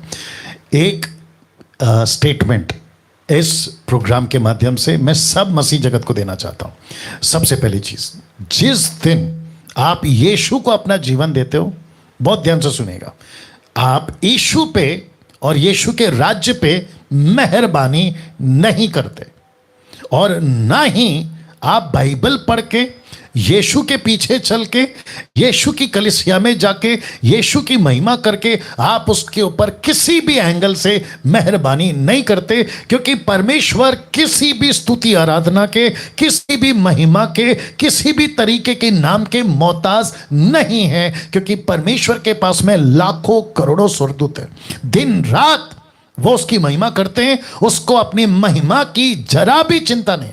ये तो उसने मुझ पे, आप पे मेहरबानी की है कि उसने वक्त रहते मेरी और आपकी आंखें खोली। अगर अंदर आकर आप शर्तें रखोगे कि सब कुछ ठीक होगा तब मैं मसीह की जय बोलूंगा, मेरी नौकरी लगेगी तब मैं मसीह की जय बोलूंगा, मेरा घर में सब बच्चे परिवार अच्छे रहेंगे तभी मैं चर्च जाऊंगा, तो ऐसे कम ऑन, ऐसे मसीहों की जरूरत यीशु को नहीं है सर। सीधी बात, या तो ठंडा या तो गरम, क्योंकि बीच वाले गुनगुने यीशु कहता है मैं उनको अपने मुंह से थूक दूंगा। दूसरा ट्रांसलेशन कहता है मैं वॉमिट कर दूंगा, उल्टी कर दूंगा। किसको? ऐसे लोगों को। तो जितने भी अभी सुन रहे हैं, और वो भाई साहब जिनका जिक्र अभी इन्होंने किया, वहां तक अगर ये मैसेज जारी है, सर आपका काम बने या ना बने यीशु के पीछे चलो, आपकी ये नौकरी है या नहीं है यीशु के पीछे चलो, पॉकेट में पैसा है या नहीं है यीशु के पीछे चलो, क्योंकि यीशु कहता है कि जो कोई मेरा क्रूस, माफ करे खुद का क्रूस, जिसको कहते हैं यीशु के पीछे चलना, नहीं उठाता है वो यीशु के योग्य नहीं है। सकरा रास्ता नहीं दिया है, माफ करे चौड़ा रास्ता नहीं दिया है, सकरा रास्ता दिया है। जहां तंग गलियां हैं, जहां नैरो चीजें, जहां सारी चीजें आपके मन मुताबिक नहीं होगी, तो मैं वापस कहता हूं सीधी बात, या तो आ जाओ या तो टोटल संसार में चले जाओ, बीच में क्यों खड़े हो? Right sir? जी जी बिल्कुल पास्टर जी, मैंने भी उनको बोला था कि आप तो मतलब इतना ज्यादा मेरे को दुख लगा उनकी बात सुन के कि वो ड्रिंक कर लेते हैं कभी कभी, इतना ज्यादा मेरे को दुख लगा पास्टर जी, मैं बता नहीं सकता। जी जी जी, नहीं दुख मत करो सर, सर दुख मत करो। मैं आपको बताता हूँ ना, यीशु कहता है ऐसे लोगों को जाने दो, क्योंकि ये कभी अंदर आए नहीं थे सर। जो शर्त रखकर प्रभु के पास आता है वो कभी मसीह नहीं बन सकता सर। ये तो हमको सीखना होगा आप अभी, खास करके इन दिनों में। Right sir? बिल्कुल बिल्कुल सही बात है पास्टर जी। मैंने उनको आज बोला कि आप ना पास्टर दानियल राज का वो लाइव आता है जी, तो आप भी फोन कर सकते हैं उनको, वो देख रहे हैं अभी मेरे ख्याल से, बिल्कुल देख रहे हैं उनको। मैंने फोन करके बोला कि आपने पूरा 8 बजे स्टार्ट हो जाता है, वो भी देख भी रहे हैं। तो जी, अगर वो देख रहे हैं तो मैं उनको यही कहना चाहता हूं कि सर ये मेरा आंसर है, या तो पूरा अंदर या तो पूरा बाहर। शर्त रखकर आप प्रभु के पास नहीं आए। और आप जो ड्रिंक कर रहे हैं सर, आपको सोचना चाहिए, आप ड्रिंक कर रहे हैं इसका मतलब है आप प्रभु के दिल को दुखा रहे हैं। आपको लगता है मैं पी रहा हूं, चलता है? नहीं चलता सर। आपको याद होगा बाइबल के अंदर यीशु मसीह ने कहा है कि जो पियक्कड़ है ना वो नरक जाएगा। आप यहां पे दुख की बात कर रहे हैं, बर्दाश्त कर सकते हैं आप थोड़ा सा परेशानी है बर्दाश्त कर सकते हैं, लेकिन नरक जाने के बाद आप कभी बाहर नहीं आ सकते। फिर वो दर्द तो यहां के दर्द से ज्यादा है। क्या बात कर रहे हैं सर आप? या तो आ जाओ या तो बाहर चले जाओ। जी भैया, बिल्कुल सही बात है पास्टर जी। वचन भी बोलता है कि जो इतना बड़ा पाप करता है मसीह के आने के बाद भी, तो वो परमेश्वर के बेटे को अपने पांव के नीचे रोंता है। एग्जैक्टली। तो बिल्कुल ये तो इतना बड़ा पाप है, तो बिल्कुल नहीं करना चाहिए इनको। राइट सर, मैं ज्यादा छोटी सी और थी मेरी। नहीं सर सुनिए ना, काफी लोग कॉल करते हैं ना, एक व्यक्ति के पीछे इतना टाइम दूंगा तो दिक्कत हो जाए। आप कल परसों फिर कॉल करिए, कोई दिक्कत नहीं। Right sir, thank you God bless. Yeah next call please. जी नेक्स्ट कॉल। जी अपना प्रश्न पूछिए। मैं पौलुस बोल रहा हूँ जी। आपका फोन नजदीक रखिए सर। मेरा कहना ये है सर, इस समय तो पवित्र आत्मा की पाबंद है। आपका आवाज नहीं आ रहा सर, आपको फोन नजदीक रखना है सर। इस समय मैं यही पूछ रहा हूँ कि इस समय तो आत्मा की पाबंद है। क्या पवित्र आत्मा की इस समय तो सर पवित्र आत्मा की पाबंद है। क्या है इस समय सर? हम लोगों पवित्र आत्मा की पाबंद है इस समय। पवित्र आत्मा इस समय दिया गया हमें। हाँ। तो फिर सर ओलंपिक और हैंकरचीफ के तो कोई भी जरूरत नहीं है सर। राइट। तो फिर सर प्रभु भोज ये भी तो एक सर वस्तु की जैसा हो रहा है सर। क्या क्या क्या क्या?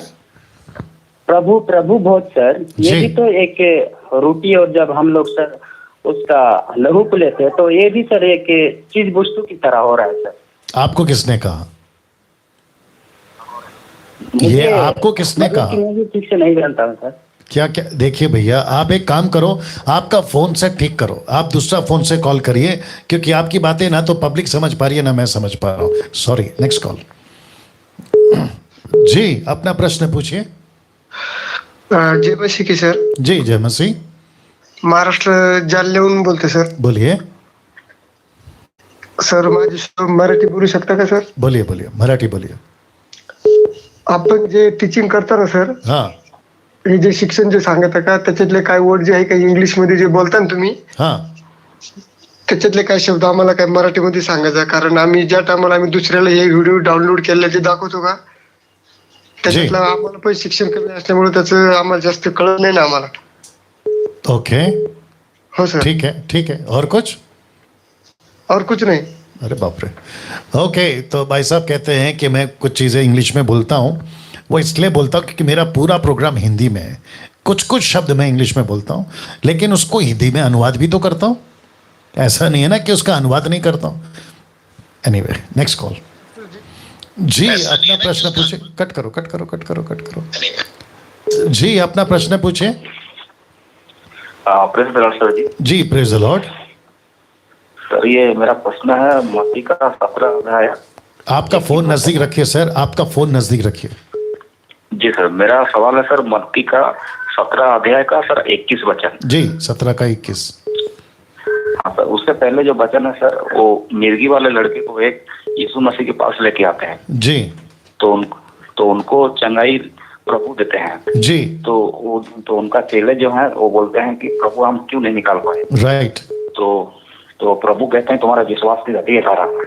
जी तुम्हारा विश्वास की गति के कारण। जी।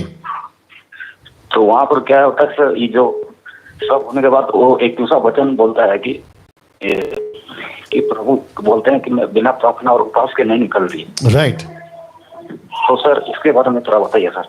मैं क्या बताऊं, वही तो पूछ रहा हूं। आपको प्रश्न पूछना है सर। हाँ सर, तो प्रभु कहते हैं सर ये विश्वास के लिए मतलब कुछ भी हो सकता है। तो लेकिन उसमें जो लिखा है 21वां वचन में कि मतलब बिना प्रार्थना और उपवास क्यों नहीं निकलती बोलकर। मैं वही पूछ रहा हूं सर, इन पूरे टोटल घटना में आपको प्रश्न क्या पूछना है? कि विश्वास की गति के कारण हुआ, आपको ये पूछना है, या उपवास और प्रार्थना के बारे आपको क्या पूछना है, वो सटीक बोलिए सर। ये जो उपवास और प्रार्थना के बारे में सर, तो हमको यहाँ पर पास्टर बोलते हैं कि बिना उपवास प्रार्थना में आप कोई दुष्टात्मा को नहीं निकाल सकते हैं सर। ओके, ऐसे आओ ना फिर। ओके, लाइन में बने रहे। मरकुस का 16 का 17। जी, जितने दर्शक हैं, अभी आपने सुना होगा भाई साहब का प्रश्न। ये कहते हैं कि इनके पास्टर कहते हैं यीशु मसीह की वो जो घटना है मिर्गी वाली, एक बाप अपने बेटे को ले आता है जिसको मिर्गी है और वो ठीक नहीं होता है, चेले के पास बिल आता है, चेले नहीं निकाल पाते हैं। फिर यीशु आकर निकालते हैं तो चेले एकांत में पूछते हैं कि हम क्यों नहीं निकाल पाए। तब यीशु कहता है कि बिना प्रार्थना और उपवास के आप नहीं निकाल सकते। तो इनके पास्टर ने, मुझे नहीं पता कौन है वो पास्टर, इनके पास्टर ने एक डॉक्ट्रिन बना दी है या एक थ्योरी बना दी है कि ऐसे करने से ही दुष्ट आत्मा निकलेगा। अब आपको मैं कॉन्सेप्ट क्लियर कर देता हूं। यीशु क्या कहते हैं? जो विश्वास करे, बपतिस्मा ले, उसी का उद्धार होगा, परंतु जो विश्वास ना करेगा वह दोषी ठहराया जाएगा। विश्वास करने वालों में ये चिन्ह होंगे कि वे मेरे नाम से दुष्ट आत्मा को निकालेंगे। तो इसका मतलब क्या है? आप मेरे साथ लाइन में बने रहे भैया। इसका मतलब क्या है? इसका मतलब यह है कि यीशु कहता है तुमको मैंने अधिकार दिया है, अथॉरिटी दिया है। लूका की किताब उसका 17 का माफ करें 10 का 17 निकालना। मेरे साथ लाइन में बने रहना भैया। लूका की किताब उसका 10 का 17।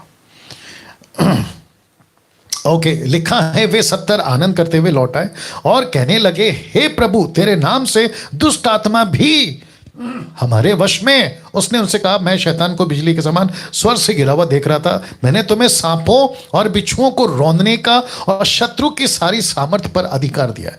तो सर, मेरा प्रश्न है आपसे, ले लो। मेरा प्रश्न है आपसे और जितने दर्शक दिख रहे हैं 1800 के ऊपर, मैं उनको भी कहना चाहता हूं कि यीशु ने दुष्ट आत्मा को निकालने का अधिकार दिया है।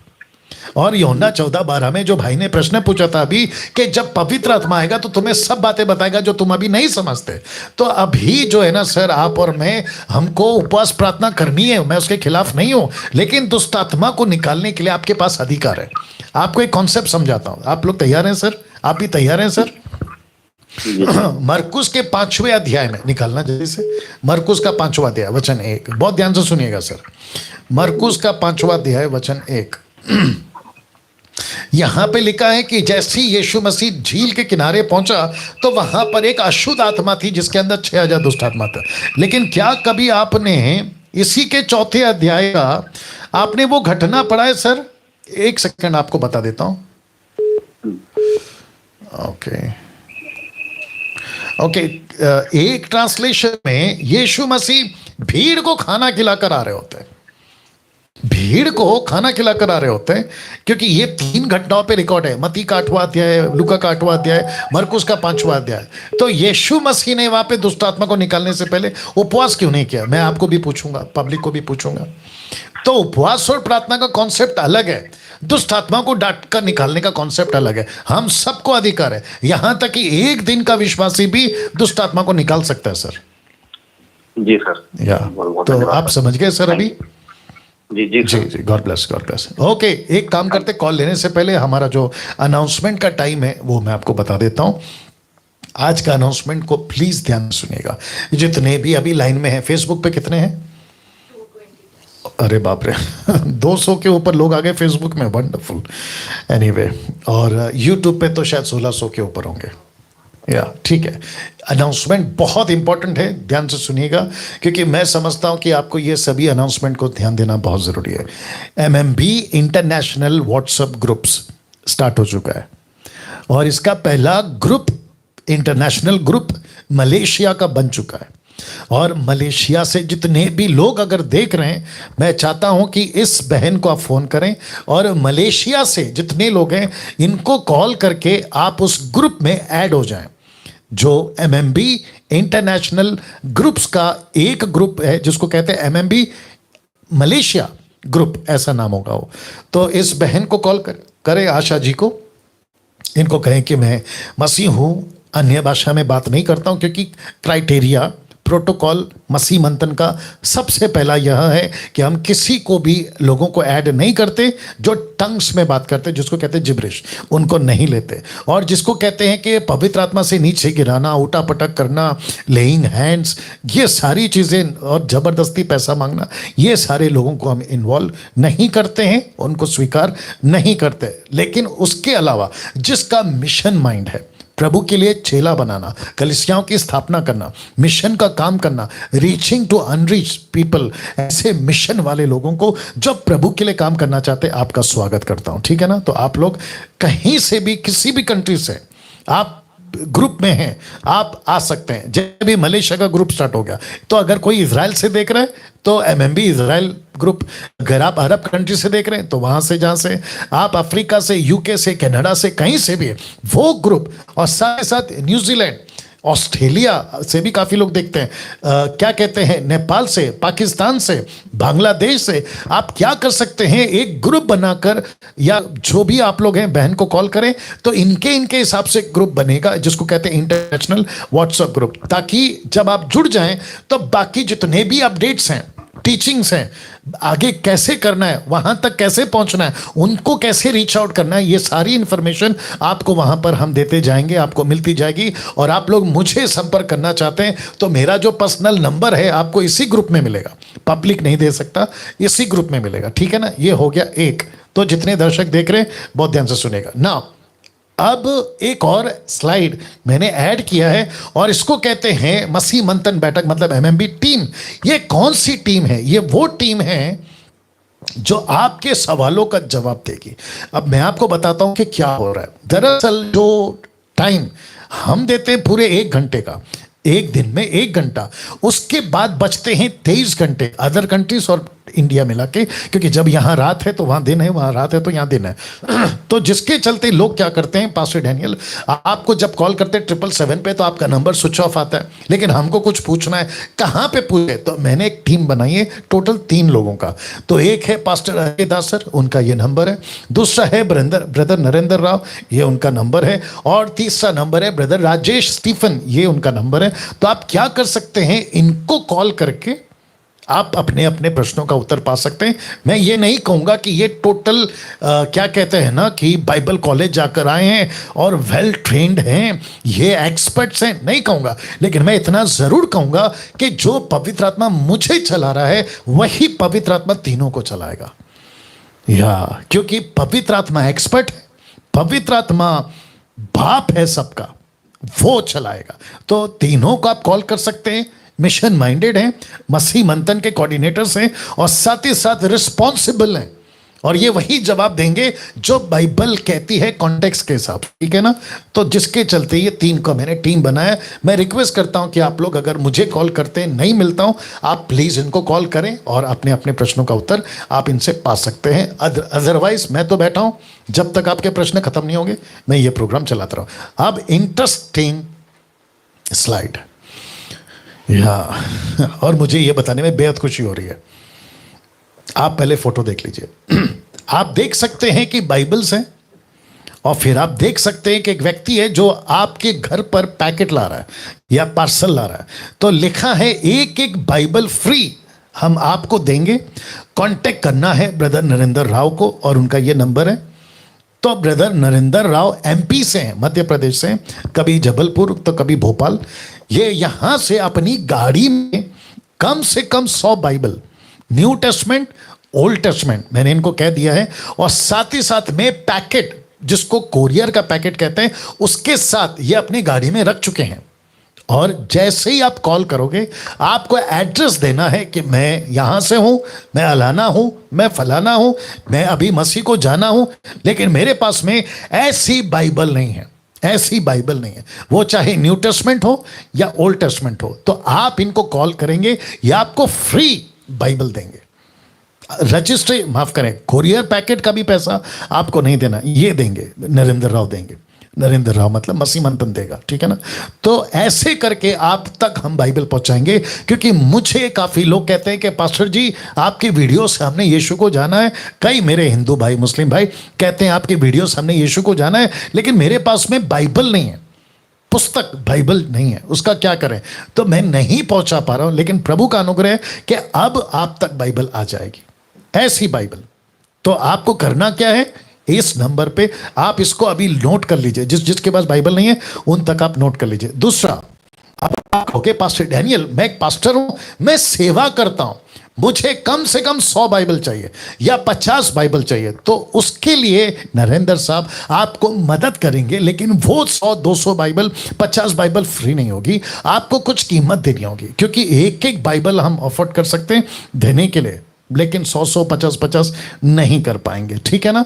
सो अभी जितने लोग देख रहे हैं, जितने भी लोग देख रहे हैं, अभी जितने देख रहे हैं 1800 प्लस, उन सभी को कहना चाहता हूं कि बाइबल को फ्री बांटने में, क्योंकि इनके लिए जिनको हम देंगे उनके लिए हम फ्री करेंगे, पैसे नहीं लेंगे, लेकिन जहां से हम मसीह मंथन खरीदेंगे हमको फ्री नहीं मिलेगा। तो अगर किसी को लगता है कि पास्टर डैनियल मेरा कुछ पैसा मसीह मंथन के इस फ्री डिस्ट्रीब्यूशन, जिसको बाइबल आप बांट रहे हैं, उसके लिए मेरा कुछ पैसा आपको मैं देता हूं, मसीह मंथन को देता हूं, ताकि इन तक आप बाइबल पहुंचा सकें, ऐसे लोगों को मैं वेलकम करता हूं। प्लीज हमसे जुड़िएगा। आगे इंफॉर्मेशन दे रहा हूं कैसे मसीह मंथन बैठक से जुड़ने के लिए। ये 6 नंबर आपको मैं हमेशा देता हूं। नीता जी का नंबर है, नरेंद्र जी का नंबर है, समीक्षा का नंबर है, शमी का नंबर है, सिमरप्रीत का नंबर है, जितेंद्र का नंबर है। तो ये टोटल 6 नंबर है। आप इनको कॉल करके मसीह मंथन से जुड़ सकते हैं। व्हाट्सएप ग्रुप है, टेलीग्राम ग्रुप है, आप इसमें जुड़ सकते हैं। साथ ही साथ एमएमबी पेज है, लाइक करिएगा क्योंकि अभी चल रहा है, डैनियल राज पे शेयर किया।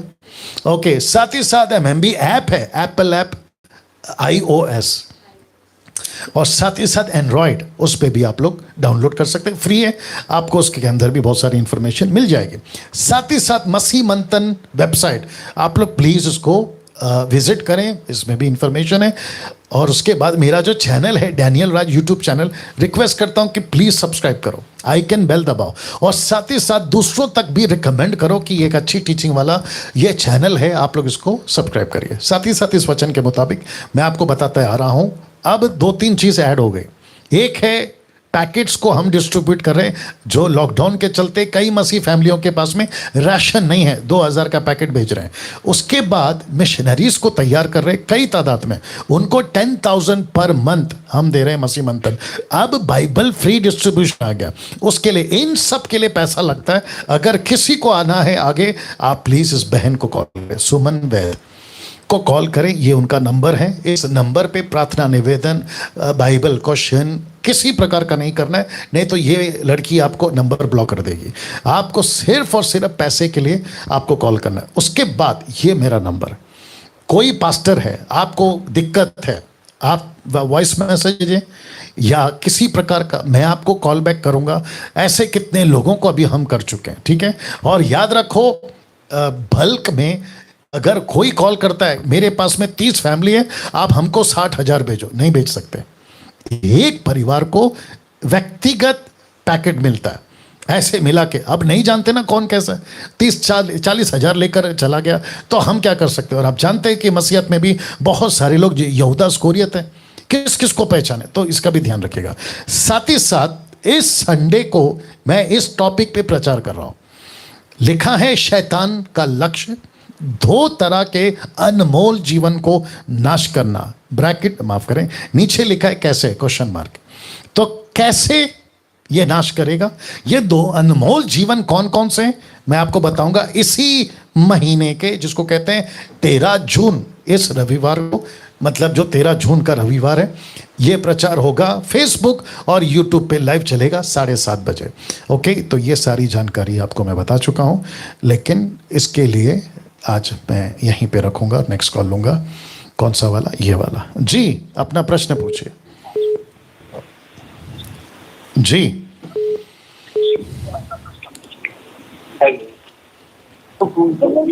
जी, अपना प्रश्न पूछिए सर। जय मसीह। जय मसीह। पास्टर दलजीत सिंह बोल रहे हैं पंजाब ਤੋਂ। जी पास्टर बपतिस्मा ਦੇ ਬਾਰੇ ਮੇਰਾ ਇੱਕ ਸਵਾਲ ਸੀਗਾ ਨਾ जी। ਤੇ ਜਿੱਥੋਂ मतलब ਜਿਹੜੇ ਪਾਸਟਰ ਤੋਂ ਅਸੀਂ ਬਪतिस्मा ਲਿਆ ਸੀਗਾ। सर आपको हिंदी में बात करना है सर। जी जी जी सर, जिस पास्टर से हमने बपतिस्मा लिया था ना जी, तो बपतिस्मा देने वक्त उसने मतलब ये नहीं बोला पिता पवित्र पवित्र आत्मा के नाम से, है ना जी।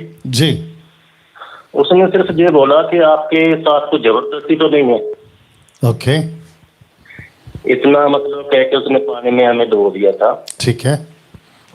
तो जब मैं आपके इस मसीह मंथन से जुड़ा हूँ, जी मुझे तकरीबन 1 साल के लागे हो गया। जी जी। और जो वहाँ की शिक्षाएं थी, जो आपकी शिक्षाएं, उसमें जमीन आसमान का फर्क है ना जी। तो मैंने टोटली इस चर्च को छोड़ दिया है। Okay okay, good good. जी। और जब मैं एक बार मैंने इस थोड़ा प्रचार करके जो उनका ग्रुप बना हुआ था, उस ग्रुप में मैंने डाल दिया जी कि ये जो मतलब हो रहा है जो सही नहीं है जी। और उससे के अलावा जो वीडियो थी आपकी, मैं उसके ग्रुप में सेंड कर देता था जी। तो एक दिन उसका मतलब पास्टर का मैसेज आया कि इस पर्सन की वीडियो हमारे ग्रुप में नहीं डालना। जी। तो मैंने उसको अपने तरीके से थोड़ा बोला भी, तो गुस्सा तो आता है ना। जी, बिल्कुल। गलत शिक्षाएं लेने वाला बोले कि हमने सच्चाई को नहीं सुनना। जी। तो मैंने 1-2 शब्द बोल के दूसरे दिन मैं लेफ्ट हो गया, ग्रुप से भी लेफ्ट हो गया। ठीक है। फिर मुझे किसी के द्वारा उस फोन करवाया उन्होंने कि क्या ये मतलब ऐसे बोलते हो, हमारे पास ठीक तो ऐसे जी मतलब ऐसा क्यों बोलते हो। मैंने कहा मैंने किसी का नाम नहीं लिया पहली बार तो। जी जी जी। अच्छा भाई साहब, ऐसा है ना, सुनिए ना भैया, ऐसा है ना, काफी लोग कॉलिंग पे वेट करते हैं ना, आप डायरेक्ट मुद्दे पे आ जाएंगे। अगर आपको ये बातें करनी है तो मेरा नंबर तो आपके पास होगा, आराम से बात कर लेंगे। तो आप डायरेक्ट मुद्दे पे आ जाएं, क्योंकि काफी लोग वेट कर रहे हैं। जी सर, तो मैंने तो ये पूछना था कि बपतिस्मा दोबारा लेने की जरूरत तो नहीं है हमारी फैमिली को। ओके, मैं आपको जवाब दे रहा हूं। भाई साहब का कहना यह है कि इनके बपतिस्मा के वक्त में इनके पास्टर ने नाम नहीं लिया, सीधा डुबा दिया, ये कहते हुए कि आपको जबरदस्ती तो नहीं दिया गया। अब अगर आपको संतुष्टि नहीं हुई है, आप अभी तक कंफर्म नहीं है, आप श्योर नहीं है कि पिता पुत्र पवित्र आत्मा के नाम से आपको बपतिस्मा दिया गया या नहीं दिया गया है, तो मैं आपको कहना चाहता हूं और जितने दर्शक हैं उनको भी कहना चाहता हूं, अगर आपको कंफर्म नहीं है कि मेरा बपतिस्मा हुआ या नहीं है, आप वापस ले सकते हैं, कोई दिक्कत नहीं है। पिता पुत्र पवित्र आत्मा के नाम से एक बार डुबाने का बपतिस्मा आपको लेना है। अगर नहीं हुआ है तो प्लीज लीजिए। जी भैया। जी जी pastor, thank you sir. God bless, God bless. Okay, next call. जी, अपना प्रश्न पूछिए सर। जी सर। जी जी, आपका फोन नजदीक रख के प्रश्न पूछिए। जी सर, मैं राजस्थान से अलवर से बोल रहा हूँ जी। बोलिए बोलिए। जी सर, मैं सर एक बाइबल से नहीं, वैसे बाइबल के अंदर से ही सवाल पूछना चाहता हूँ पास्टर जी। जी बोलिए। पास्टर जी ये बताइए, जैसे ऑनलाइन हम आपका सुसमाचार सुनते हैं। जी जी सर, पास्टर जी एक बात और बताइए सर हमको, जैसे ऐसे हम अंगीकार करवा सकते हैं किसी को? क्या क्या क्या क्या अंगीकार कराना है सर? जैसे जैसे हमने आपका सुसमाचार ऑनलाइन सुना जी, और बाइबल भी हमको बताती है कि ऐसा सुसमाचार सुना होगा, यदि कोई परमेश्वर के मतलब पुत्र को, प्रभु यीशु को प्रभु स्वीकार करे जी और ऐसा अंगीकार करे अपने मुख से जी और मन में विश्वास करे, जी तो ऐसा हम ऑनलाइन भी अंगीकार करवा सकते हैं? जी बिल्कुल, क्योंकि कन्फेस उसको करना है, आपको नहीं करना है।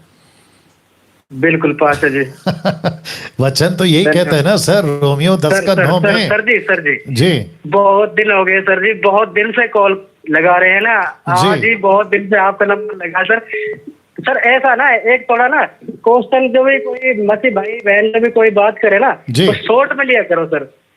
अच्छा क्योंकि काफी बार है ना ऐसा हो जाता है सर, फोन लगाते लगाते भी हम हमारे पास सर एक ही नंबर है और एक ही नंबर से मिलाते ना, जी जी ना तो सुन सकते हैं, कुछ नहीं समझ सकते हैं, तो दूसरे दिन हमको सुनना पड़ता है। जी जी जी बिल्कुल बिल्कुल। आप 1 मिनट लाइन में रहिए।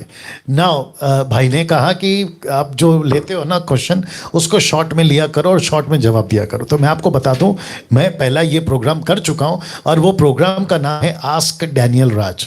उसमें मैं क्या करता था, टक टक टक टक जवाब दे देता, लेकिन अब पर्पसली जानबूझकर मैं एक एक प्रश्न के ऊपर इतना टाइम इसलिए ले रहा हूं क्योंकि भविष्य में आगे जब तक मसीह जगत में नहीं आता, यीशु नहीं आ जाता, और जब तक ये क्रिश्चियनिटी मसीहत यानी कि परमेश्वर का राज्य चल रहा है, तब तक उनको ऐसे बहुत सारे प्रश्नों के उत्तर सटीक में, मतलब बिल्कुल डिटेल में मिले, इसीलिए ये वीडियो बनाता हूं सर। अब आप समझ गए? जी पास्टर जी, मैं 2 साल से ना प्रोग्राम सुन रहा हूँ और मैंने अपने खुद के पास्टर को छोड़ दिया आपके एक वचन अनुसार में। वाह वाह, ये अन्य भाषा है ना जो। जी जी जी जी जी, क्या बात है। और आप कौन से जगह से हैं सर? सर मैं राजस्थान के अलवर से बोल रहा हूँ। अरे वाह वाह। और आप वहाँ पे क्या करते हैं सर? क्या सर? आप राजस्थान में क्या करते हैं? पास्टर हैं, सेवक हैं, नौकरी करते हैं? नहीं सर, मैं विश्वासी हूँ फिलहाल तो। जी जी। लेकिन हमको शिक्षा ऐसे मिलती है, फिर उसमें आपका प्रोग्राम ऐसे ही अचानक हमारे सामने आ गया था, तो मैंने कहा ये सर बहुत अच्छी शिक्षा देते हैं। अरे वाह वाह। चलिए, तो मैं आपसे व्यक्तिगत बात करना चाहूंगा सर, आप मुझे प्लीज कॉल करना, ठीक है? Okay sir. Okay, thank you, God bless, God bless. Yeah next call. जी जय मसीह। हाँ पास्टर जी जय मसीह। या जय मसीह। हाँ पास्टर जी, हम अब बहुत दिन से कॉल लगा रहे थे, एक प्रश्न पूछना है पास्टर जी। बोलिए। हाँ, वो लूका 10:4 को पूछना है पास्टर जी कि 70 चेलों के बारे में। जी हाँ, हम छत्तीसगढ़ से बोल रहे हैं, राजेंद्र बोल रहे हैं पास्टर जी। जी जी, नाम याद रखो। उसमें लिखा है कि ना झोली ना जूता, और वो उसमें लिखा है ना नमस्कार करना मार्ग में। तो ये जो आज के डेट में क्या प्रासंगिक है पास्टर जी, मैं उसको जानना चाहता हूँ कि मैं भी ना जिस 2 साल से प्रभु में जुड़ा हूँ, जब से आपसे कांटेक्ट में, आपका वीडियो को देख देख के प्रभु में बहुत आगे बढ़ रहे हैं आपके सानिध्य में। जी जी। तो मैं लोगों को सुसमाचार सुनाने जाता हूँ ना जी, तो बहुत सारे लोग विरोध करते हैं पास्टर जी, लेकिन हम उसको उसी के हिसाब से ना उसको सुनाते हैं प्रचार। जी। तो मैं उसको जानना चाहता हूँ कि हम रास्ते में जब जाते हैं तो ये जो 70 चेलों का जो प्रश्न है जी यीशु प्रभु ने हम उनको बोला है, तो इसके बारे में बताइए प्रभु। जी बिल्कुल बताएंगे, बिल्कुल बताएंगे। लाइए दीजिए लूका की किताब उसका 10वां अध्याय, लाइन पे बने रहे भैया। लिखा है वचन 4 में, इसलिए ना जुबटुआ, ना झोली, ना जूते लो और ना मार्ग में किसी को नमस्कार करो। मरकुस का किताब कहता है जूते लो। एनीवे वो अलग विषय है, मैं उसके ऊपर फिर कभी बात करूंगा। आप लोग जो हैं इस बात का ध्यान में रखेंगे, ठीक है ना। तो इसका मतलब ये हुआ, यीशु भाई पूछ रहे हैं कि इसको आज की तारीख में कैसे गिनती करें। तो इसको कहते हैं ना कि आपका खाना कहाँ से आएगा, आपका पैसा कहाँ से आएगा, आपकी, अगर आप मसीह हैं तो, सेवक हैं तो माफ करें, अगर आप मिनिस्ट्री में और आपको प्रभु ने बुलाया, सब कुछ छोड़ो मेरी सेवा करो, ऐसे लोगों की बात कर रहा हूँ। क्योंकि बहुत सारे ऐसे लोग भी हैं जो दूसरों को देखते फुल टाइम कर रहे हैं, बिना सोचे समझे फुल टाइम में कूद जाते हैं, उनकी नहीं बात कर रहा हूँ। जिनको सच्ची बुलाहट है, जेन्युइन कॉलिंग है, उनकी मैं बात कर रहा हूँ। तो ऐसे लोगों को चिंता नहीं करना है, मेरा रोटी कहाँ से आएगा, मेरा कपड़ा कहाँ से आएगा, मेरा घर कहाँ से आएगा, यीशु उनको कह रहा है। तो ऐसे किसी चीज की चिंता आपको नहीं करना है। दूसरा, इनका बात करते करते मैंने सुना, ये कहते हैं कि जब हम जाते हैं सुसमाचार सुनाने तो बहुत सारे लोग विरोध करते हैं। तो भैया विरोध तो आपके आखिरी सांस तक रहेगा, सेवा करो या ना करो, आपको विरोध होता रहेगा। घर बैठोगे तो भी विरोध है, बाहर निकलोगे तो भी विरोध है, नौकरी करोगे तो भी विरोध है, स्कूल कॉलेज में जाएंगे तो भी विरोध है। विरोध कभी खत्म नहीं होगा, क्योंकि ज्योति का और अंधकार का कोई मेल नहीं है। अंधकार विरोध करेगा ज्योति का, ज्योति विरोध करेगा अंधकार का। अंधकार कभी ज्योति से दोस्ती नहीं कर सकता और ज्योति कभी अंधकार से दोस्ती नहीं कर सकती, ये आपको दिमाग में रखना। लेकिन आपने और एक लाइन बोली, आपने कहा कि मैं उनको अच्छे से जवाब देता हूं, मेरे को ये बड़ा अच्छा लगा। तो ऐसे जितने भी सेवक हैं, कभी, भाई साहब आप लाइन पे हैं? जी जी जी जी जी जी जी, सेविकाई करते वक्त में कभी, मेरी मुंबई की भाषा में बोलूंगा, सेविकाई करते वक्त, वचन सुनाते वक्त कभी किसी के बाप से नहीं डरना, क्योंकि जो सबका बाप है वो आपका बाप है। जिससे सब डरते हैं ना वो यीशु है, जिससे लूसीफर डरता है यीशु है, जिससे दुष्ट आत्माएं डरती हैं वो यीशु है। और यीशु ने कहा है कि जो तुम्हारे अंदर है वो उससे कहीं बड़ा है जो बाहर है।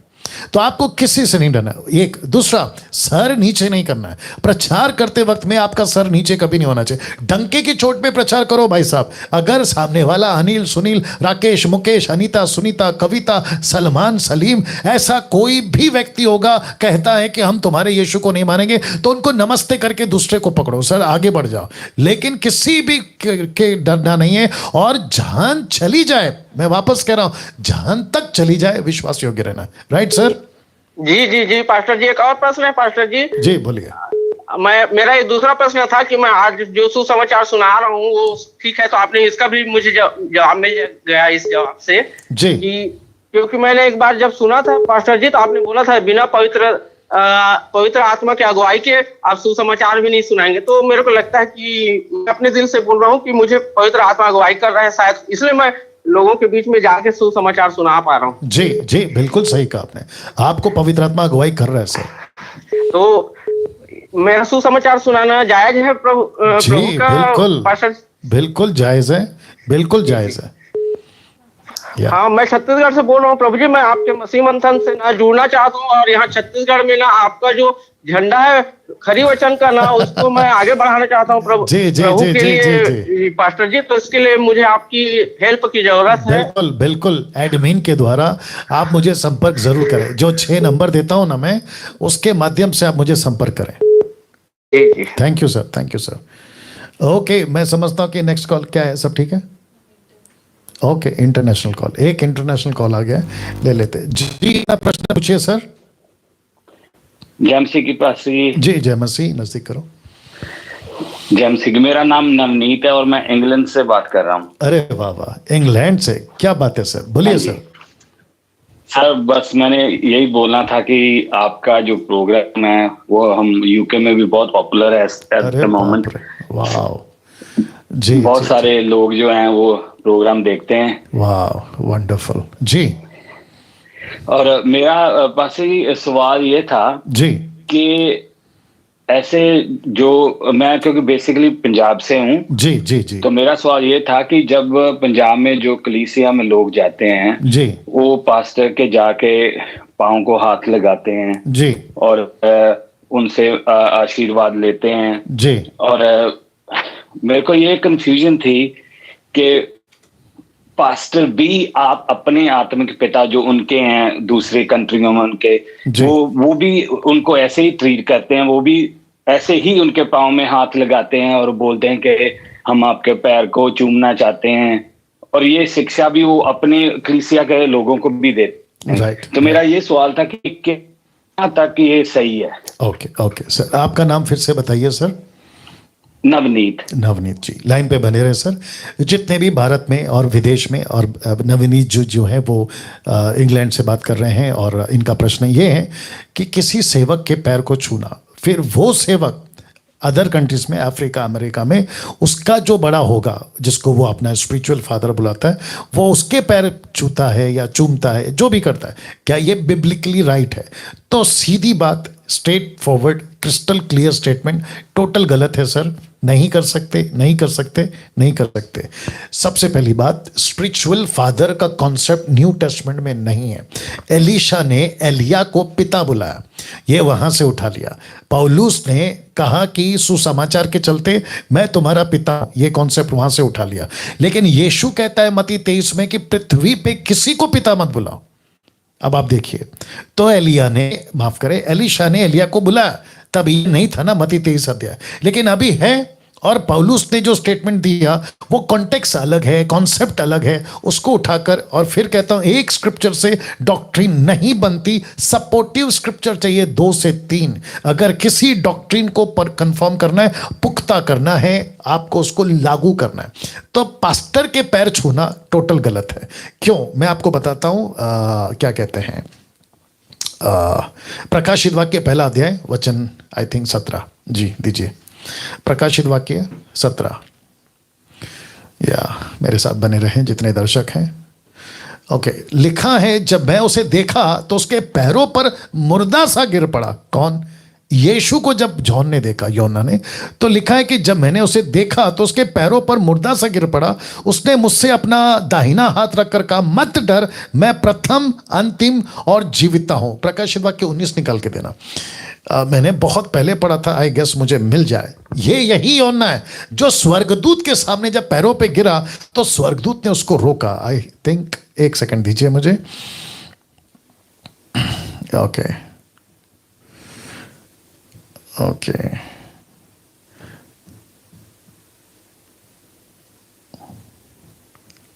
जब वो पैरों पे गिरता है तो उसको स्वर्गदूत रोकता।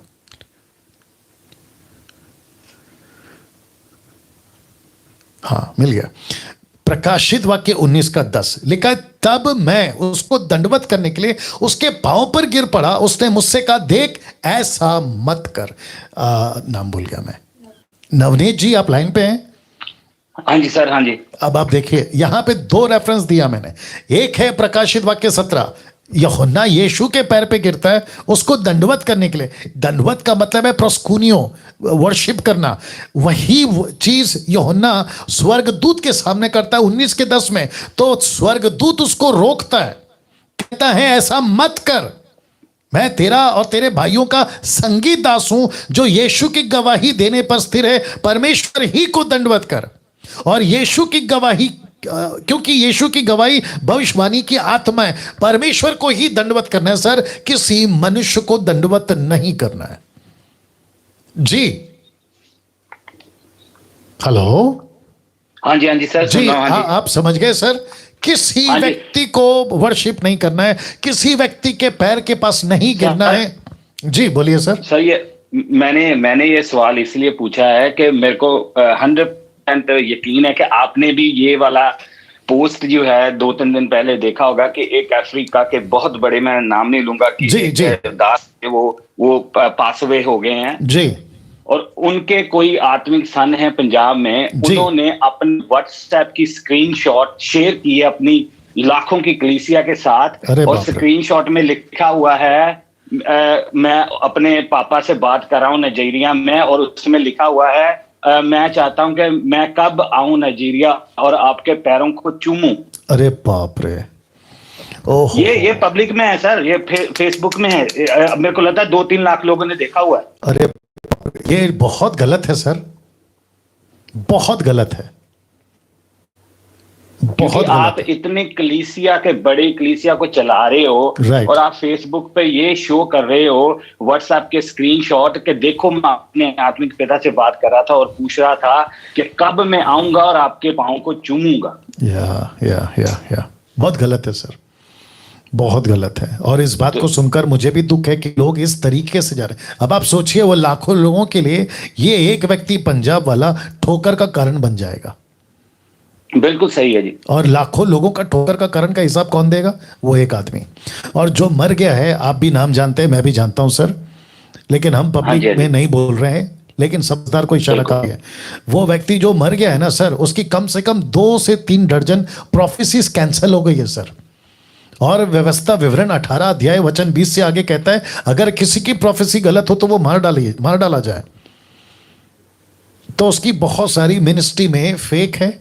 जो मर गया है, मैं उसकी बात कर रहा हूं, उसकी मिनिस्ट्री में बहुत सारी चीजें फेक है, बहुत सारे मिरेकल्स फेक हैं। और वो जिसके चलते मर गया, कोई मेडिसिन लेता था, वो कोई मेडिसिन खाता था, और वो मेडिसिन का कनेक्शन ड्रग्स से है। ड्रग्स, ये वहां के जो लोकल, इसलिए जी ये वहां के लोकल रिपोर्टर्स है ना, ये उनकी रिपोर्ट है सर, ये उनकी रिपोर्ट है जो फेसबुक पर यूट्यूब पे खूब चल रही है। या बोलिए सर। इसलिए उनका वो कारण जो है, रीजन जो है, वो बता नहीं रहे वो पब्लिकली। राइट। उनके फलों से तुम पहचानोगे। क्वेश्चन था कि 2-3 लाख जो मतलब कि इससे भी ज्यादा लोग जो है तो देख रहे हैं, वो भी क्योंकि ज्यादातर वो सारे मसीह के में पहले नहीं थे, और उनको ये शिक्षा मिलेगी कि ऐसा ही हमें भी करना चाहिए जो अभी हैं पंजाब में उनके साथ। राइट सर, एग्री करता हूँ सर, एग्री करता हूँ। बट आपकी और मेरी कोशिश, आपका क्लैरिफिकेशन चाहिए था कि आप भी सुनने वालों को एक बार खुल के बता दें कि ये जो पोस्ट चल रही है या जो ये बिहेवियर चल रहा है, ये मसीही नहीं है। बिल्कुल सर। और मैं समझता हूँ आज की जो अभी आपकी और मेरी कन्वर्सेशन है, ये इसकी एडिट वीडियो फेसबुक और यूट्यूब पे अपलोड हो जाएगी आज रात को ही। Please, thank you sir, God bless you sir, God. और आप टच में रहे सर पंजाब, सॉरी मसीह मंथन के लिए, लंदन में कुछ करने के लिए। जरूर सर, जरूर। Is that okay? मैं अगर आपको पर्सनली फोन कर लूं? बिल्कुल करिए, बिल्कुल करिए। Thank you sir. Okay, I will do that. Thank you. Yeah thank you, bye bye. Okay, मैं समझता हूं कि आप लोग सभी सुने होंगे कि क्या भयंकर बातें चल रही है। मैं वापस कह देता हूं, भाई साहब ने जो बातें करी उसको मैं रिपीट कर देता हूं। किसी भी दास का, अफ्रीका का हो, अमेरिका का हो, पंजाब का हो, क्या कहते हैं, बेंगलोर का हो, महाराष्ट्र का हो, मुंबई का, पूना, नागपुर, कहीं का भी हो, किसी के दास का पैर नहीं छूना, उसको ऐसे नहीं करना, ऐसे नहीं करना, ऐसे नहीं करना, गलत है। इसको कहते हैं कि आप प्रभु की महिमा किसी व्यक्ति को दे रहे हैं, और इसको कहते हैं मूर्ति पूजा, मनुष्य की पूजा। एक काम करो, एक कॉन्सेप्ट क्लियर कर देता हूं। इब्रानियों की, sorry, the book of Romans chapter 1, Romeo 1 का 21 निकालो। मुझे प्लीज 1 सेकेंड और दीजिए, फिर एक आधा कॉल लेंगे, फिर हम आगे बढ़ेंगे। और वापस कहता हूं, जिनके कॉल नहीं लगते, निराश नहीं होना है, कीप ट्राइंग, कोशिश करते रहें, और साथ ही साथ जो बाकी सवाल पूछते हैं उसका भी उत्तर आप लोग सुनते रहें। या मिल गया वचन 23 से पढ़ते, रोमियो 1 का 23 लिखा है। ओके, काम करते 22 से पढ़ते हैं। वे अपने आप को बुद्धिमान जताकर मूर्ख बन गए। पौलुस कहता है, वे अपने आप को बुद्धिमान जताकर मूर्ख बन गए और अविनाशी परमेश्वर की महिमा को नाशमान मनुष्य, पक्षी, चौपाए, रेंगने वाले जंतु, मूर्त की समानता में बदल डाला। तो सबसे पहला मूर्ति किसका बना? मनुष्य का। सबसे पहला आइडल वर्शिप इस रेफरेंस के मुताबिक कौन बना? मनुष्य।